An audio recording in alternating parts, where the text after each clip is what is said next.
Hey guys, it's Mark from Erickson Machine and Performance. Today we're going to assemble a Dasa 1000cc 10mm stroker. So let's get started.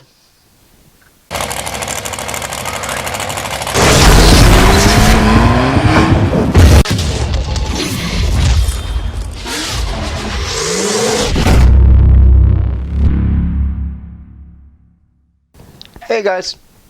Thanks everybody for subscribing to the channel. If you guys could take a second, smash the like button, hit subscribe, hit the little bell, be greatly appreciated. Today we're going to assemble a Dasa 1000. Alright guys, so this is a power valve cylinder. This one happens to be a Dasa. It's a 10mm stroker. But people always ask me what, a power valve cylinder does.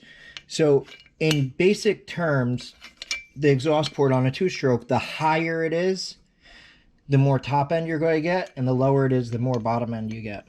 So the way a power valve cylinder works is it has this valve, which the valves are matched and machined for the cylinder. So it has this valve. So there's spring tension and there's no pressure built from the exhaust. So that holds this down, which gives you the low exhaust port. As the RPM raises, the pressure in the exhaust pushes up on this bellows. There's actually a port that runs all the way through. If you look, let's go like this. You can see the tiny hole right in front of the valve. So that pressurizes the bellows, which is this. So it's just like a big rubber diaphragm. So as the pressure goes in from the exhaust from raising RPM, this pulls up. As it pulls up, the exhaust port raises. So it's kind of like a constant velocity transmission where the more it spins, the more RPM you end up getting, the faster you go. This, the more RPM, the more pressure builds in the exhaust, which then raises the power valve. And then you can change them with different springs. The older style power valve cylinders like this one that use the Sea-Doo caps, you could screw the cap in to get more pressure. These you can change the springs and do some other modifications to them. But that's a basic idea on why these are so great. So you can end up having a cylinder that's got great bottom end and awesome top end at the same time. And you can build these anywhere from, 800cc on to 1200cc. This is right around 1,000, a couple cc's over 1,000. This has a rebuilt ADR 10mm billet crankshaft. This is an older cylinder. I believe it was built in 2011 by Dasa. It's been rebuilt a few times. It's now over 1,000 cc's. I think it's like 1,003 or 1,007. I don't have to do the math, don't remember. But got a freshen up, freshly honed, cleaned up, new set of pistons, rebuilt crank, and we're ready to rock and roll. So a lot of people ask, what a big bore is, what a stroker. So a big bore obviously is the size of the piston. Here we go. So to give you an idea, this is a stock piston. And then this over here is a big bore piston. So you can see the difference in size. No replacement for displacement. Now, when it comes to crankshafts, stroking has to do with, so the stroke, which is 68 millimeters on a stock 701, as you move this pin out, you're stroking it. So each millimeter you go out ends up being a 2mm stroker because it's half and half. So a 10mm stroker means that this pin is 5mm farther to the outside on the web.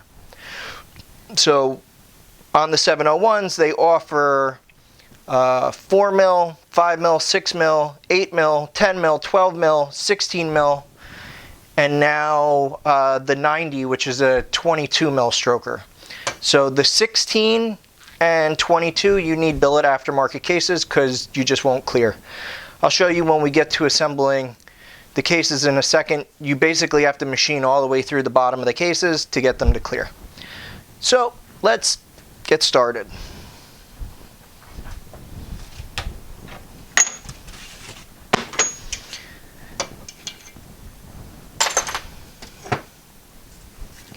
So just like the 701s we do, we're going to set the cylinder upside down,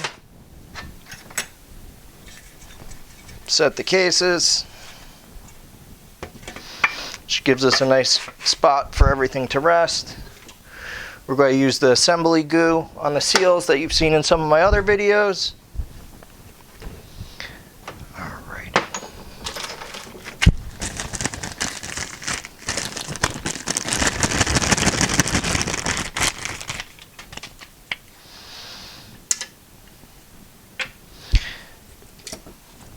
So on the back, if you notice, there's little nubs, tits, they go out. So this seal goes to the outside, the flat seal goes to the inside, both of them with a spring facing outwards. So that's how this stack would end up going. Then the front seal, same thing, tits out. The other way, these are OEM seals. Some aftermarket seals don't have those little nubs. So the shorter side goes in because the front seal has the spring on both sides. So what we'll do, take a little assembly goo, put her on in.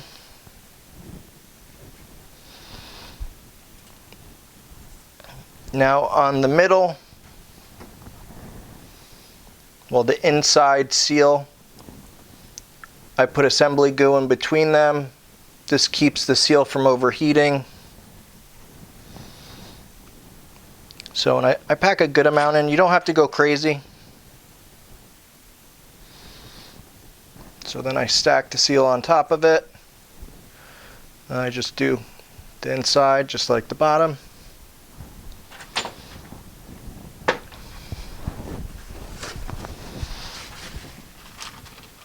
One other thing I always do with my cranks, if you notice here, I'll always thread a coupler on the end of it because it gives it something to stand on. So you're not resting bearings in something that could be dirty. So there we go, we got the front and rear in. Go drop her on down. Find the pins.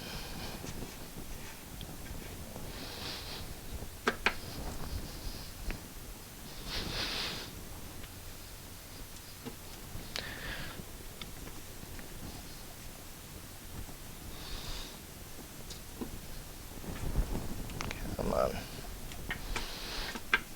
There's that one.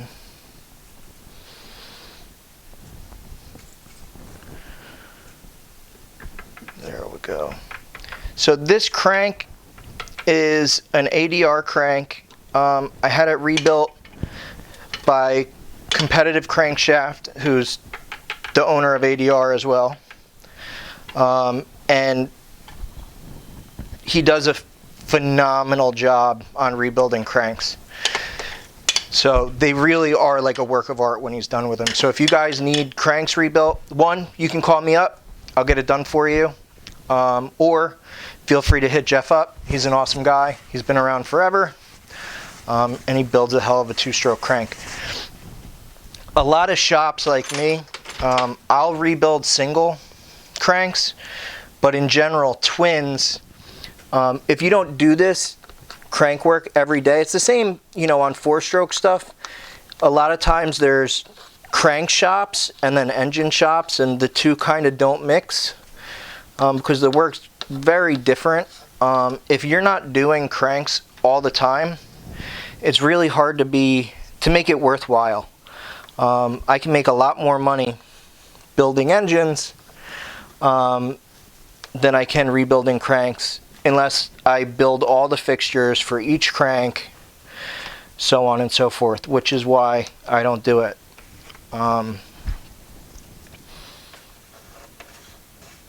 So I'll show you on the bottom case in a second. So just very small amount of case sealant even on the 10 mils. I'll go through, I'll wipe it all down so it's flat. You know, you don't want to go crazy with it, because whatever you miss is going to end up going into the motor. And you don't want this stuff all gooed up in your rods and bearings and etc. Especially, you know, these cranks are expensive. Alrighty.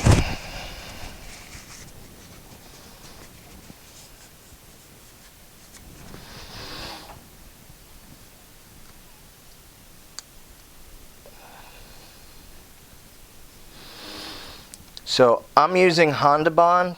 It happens to be what I do my motors with. 3 Bond 1211 is also a great product. Never had an issue with it. Honestly, the main reason I use the Honda Bond is they both work exactly the same, and the Honda Bond is significantly cheaper. And considering I build, you know, several hundred engines a year, that savings adds up. I got a little bit on the crank, so we'll get that wiped off. There we go. Perfect.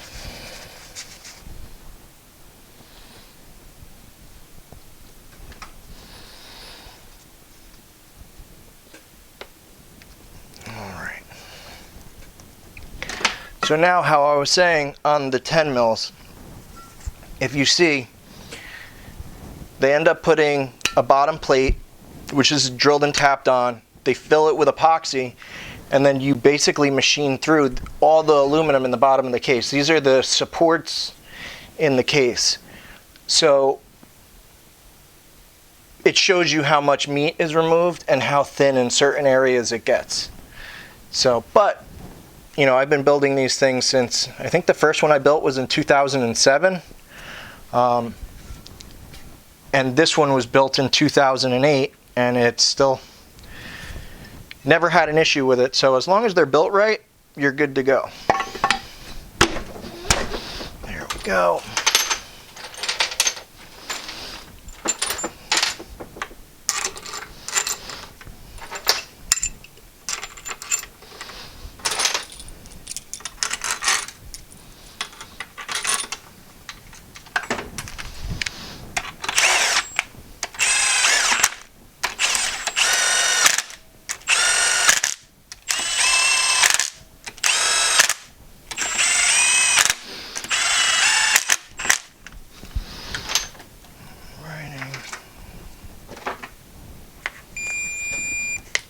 So now I go 20 foot-pounds. So I'm going to start off at 14.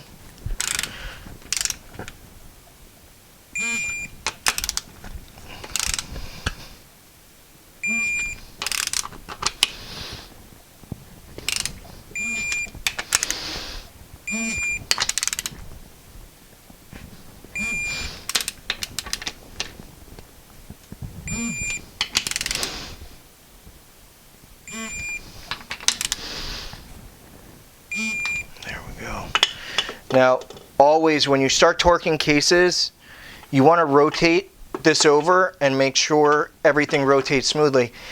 If you missed one of the pins and you compress it, you're going to feel it now, and before you really go down on it, you'll be able to save your mistake, hopefully, or you'll catch it before you blow the engine up or spin a bearing. So we're going to go 20.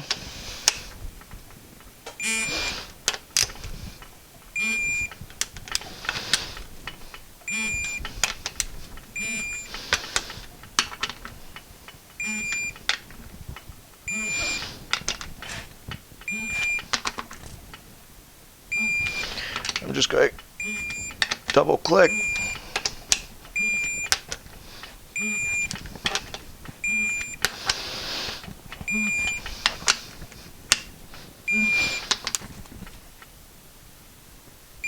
Perfect. Alrighty.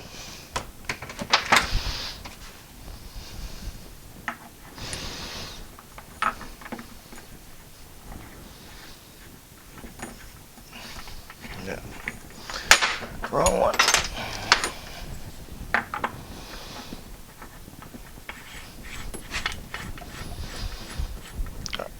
just sit that on for a moment.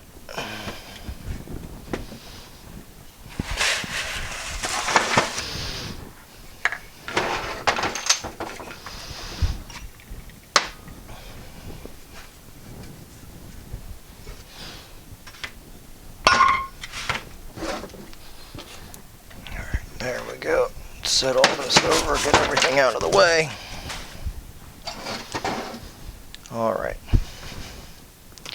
So now, 2-stroke oil. Put oil in the holes in the cases. I'm going to oil the rod. This does 2 things. So this is 1, adding break-in oil. 2, if it's going to sit on the bench or on the shelf for any period of time, you have all the bearings completely covered in oil so it doesn't start rusting on you.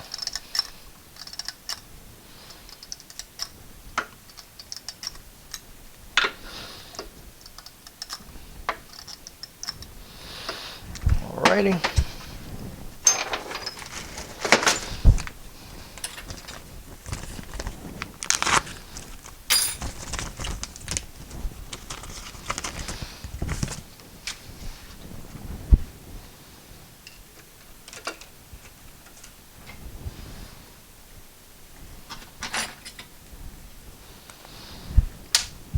Alright. Onto the pistons.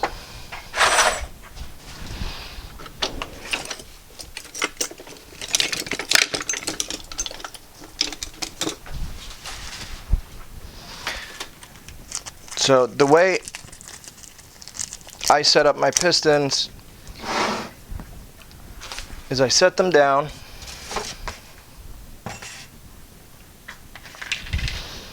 So the pistons are going to end up going like this. One here, one here. So I'll put the inside clips in, so that way when I put the pin in, I only have to do the outside. Makes it a little easier.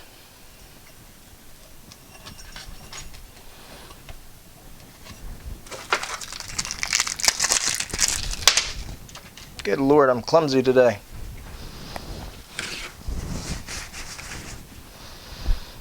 There we go.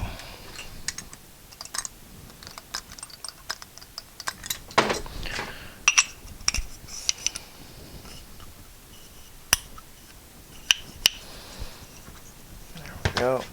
Piston 1.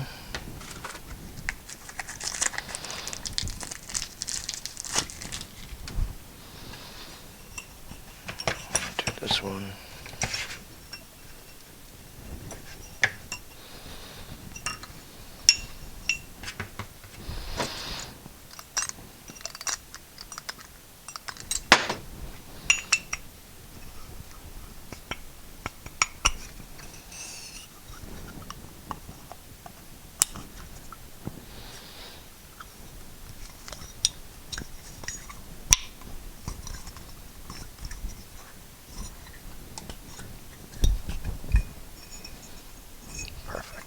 There we go.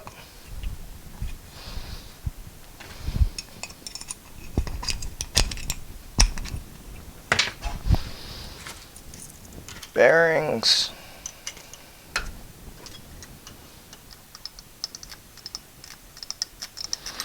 Put oil and rotate them around.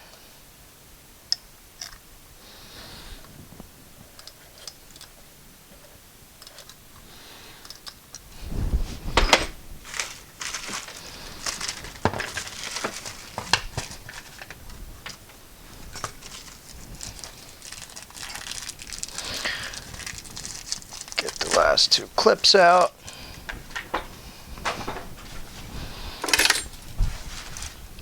Now, when I get, to larger pistons, so right around 3.5 inches, I don't like stretching the rings, so I have a ring tool, which is this. So all you do, you set the ring in,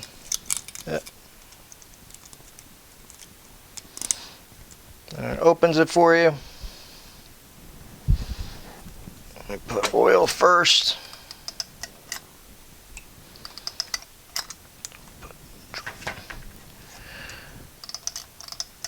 Drop on each side. Let the oil run down.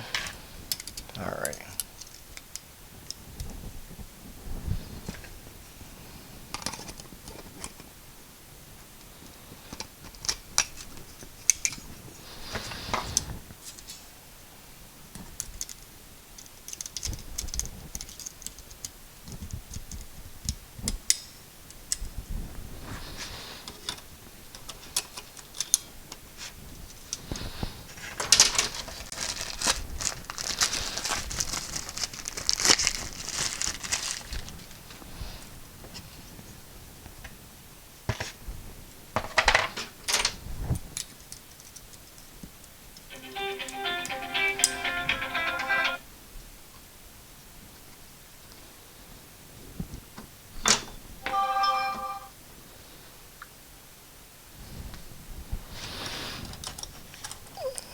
Alrighty.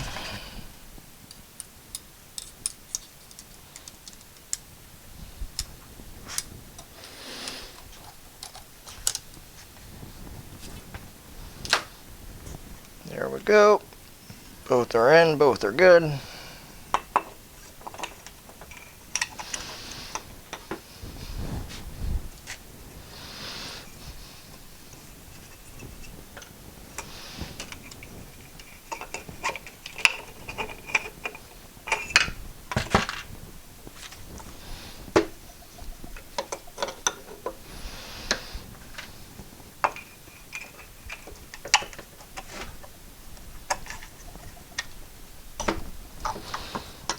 Go.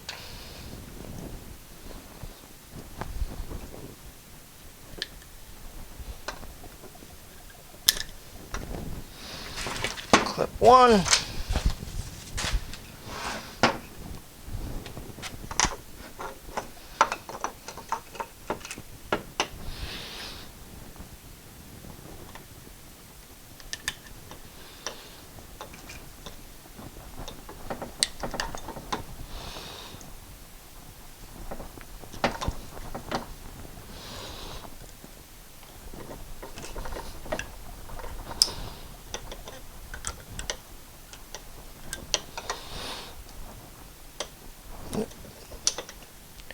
Help if the pin didn't slide out of the way.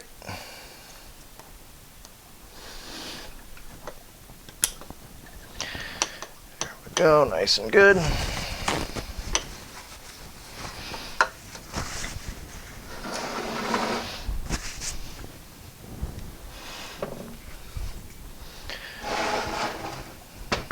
Just going to take the cylinder.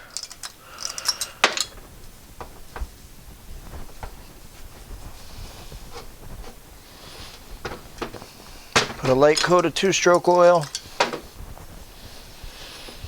After I had washed it, I had just sprayed a little bit of WD-40 on it to stop it from rusting.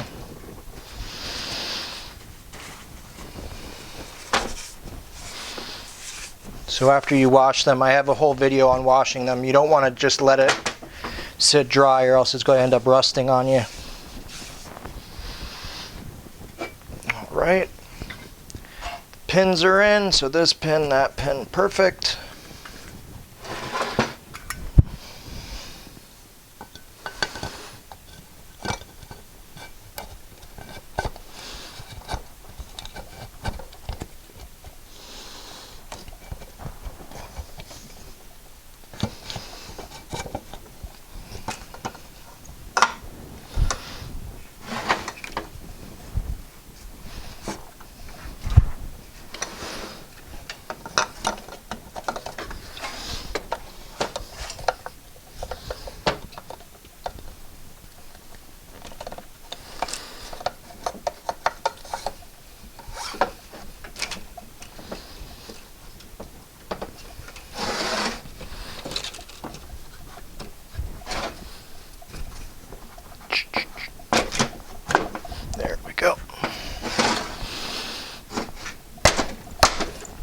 perfect.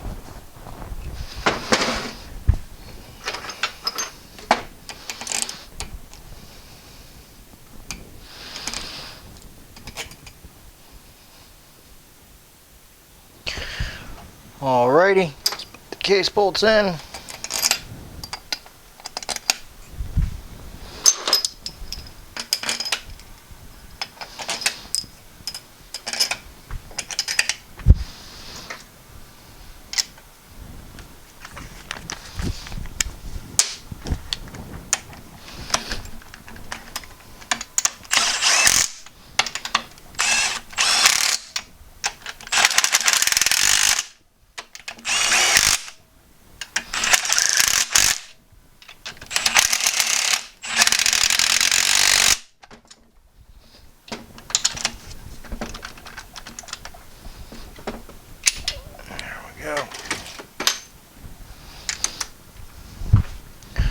Alright, let's torque her down.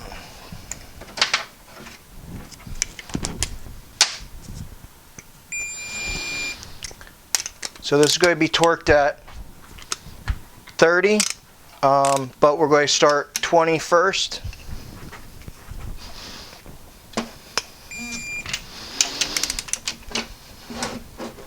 We'll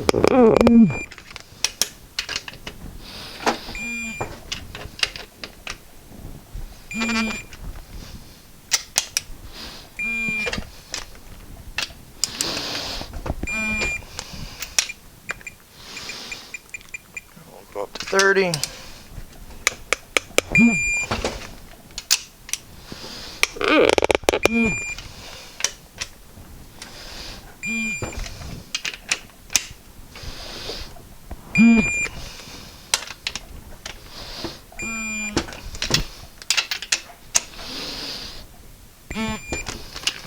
Go.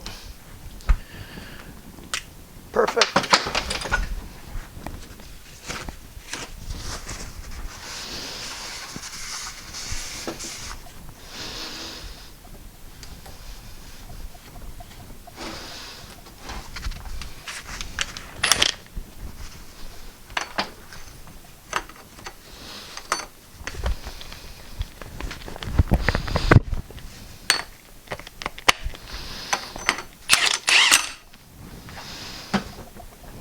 Go. I gotta say, I picked up a new coupler tool from John at WattCon. I've been using my old tool for, I don't know, 15 plus years. This is such an awesome coupler tool. I'm really impressed with the quality on it. Alright, so now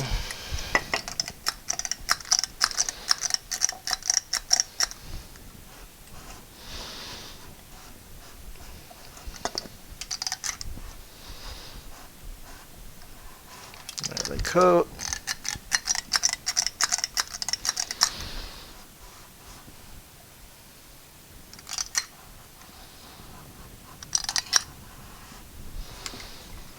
There we go. Alrighty. Alright, now the power valves. Important thing about power valves is these are actually matched to each cylinder.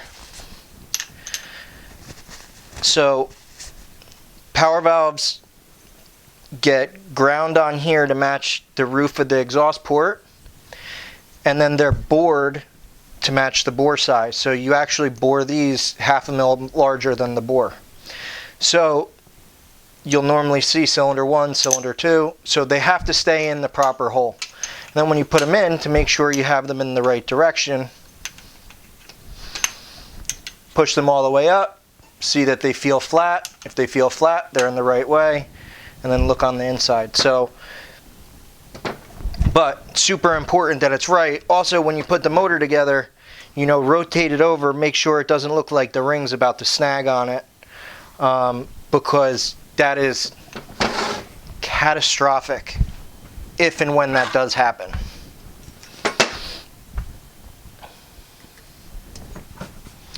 So now we'll go to the head.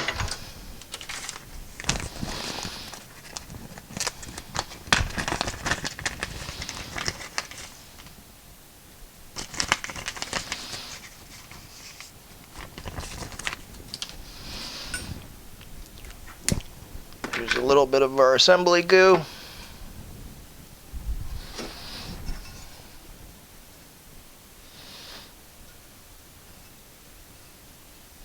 So this stuff is designed for transmissions, which when I worked in a transmission shop is actually where I first used this stuff. And now I've been using it for, I don't know, 15 or 20 years.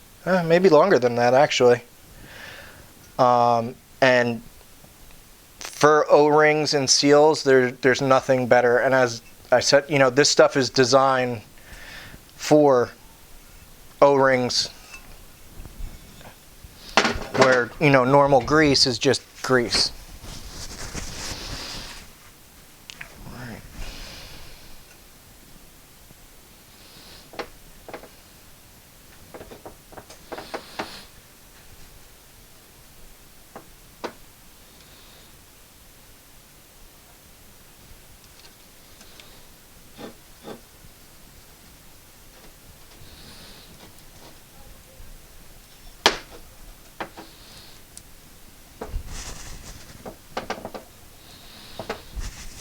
Go. Slide the dome in.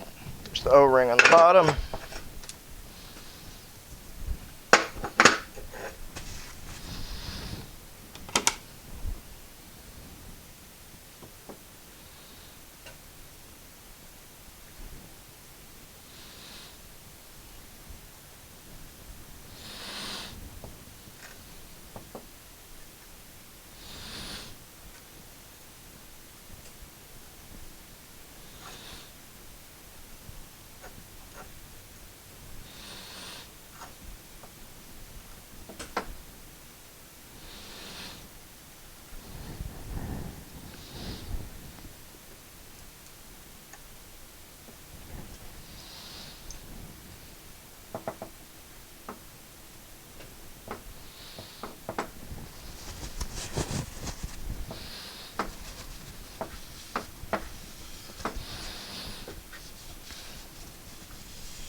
Go.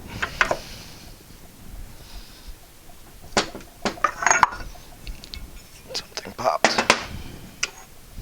If you ever have a feeling something bad happened, just pop it back off. I felt, and it didn't. I thought the one O-ring had come off. There we go.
So back to 20 pounds.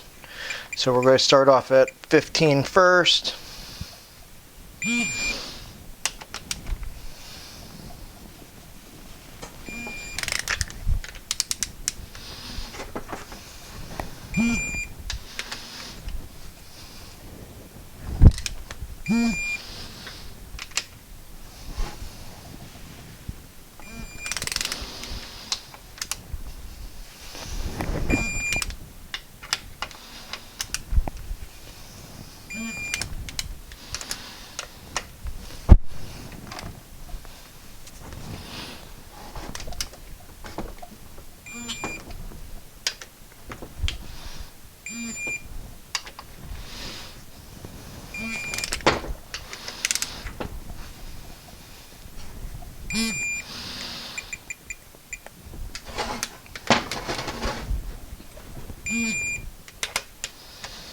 Back to 20 now.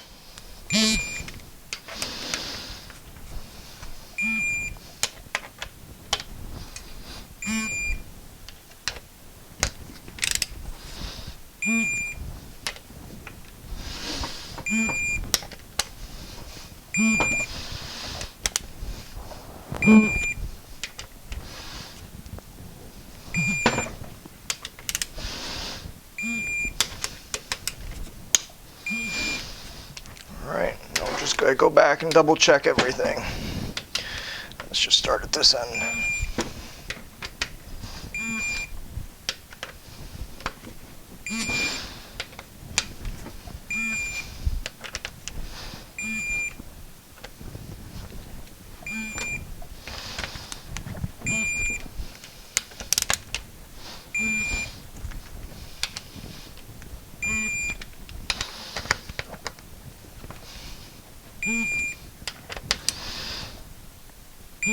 There we go. Alrighty, last thing is the power valves. So these, in a week or two, I'm actually going to have another power valve motor video, a stock stroke ET 967. So I'll show you everything going together on that. You know, this is just a rebuild.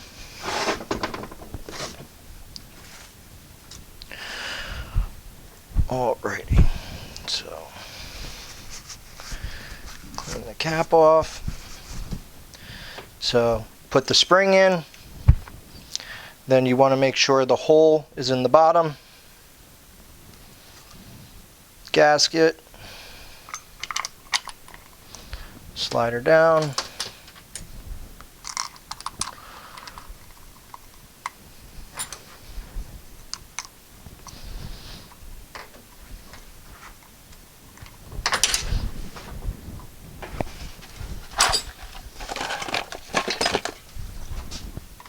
It'd be helpful if I had the right size Allen wrench with me.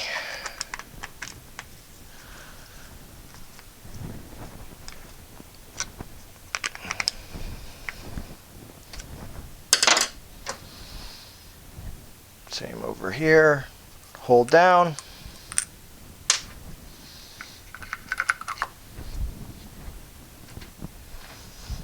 Up. Almost forgot the spring.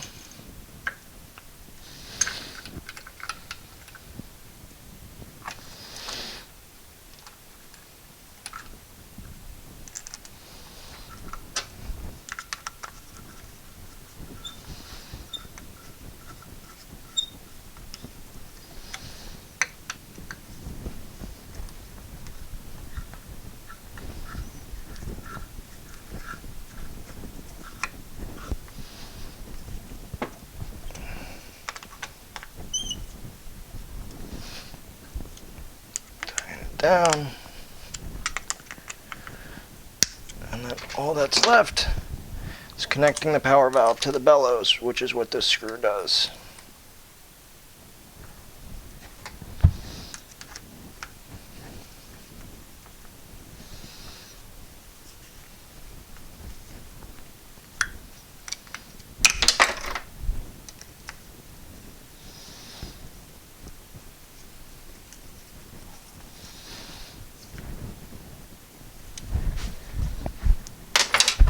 Alrighty, working perfectly. Well, just give her a good tap, tap, tap-a-roo. There we go. Spins over nice and clean.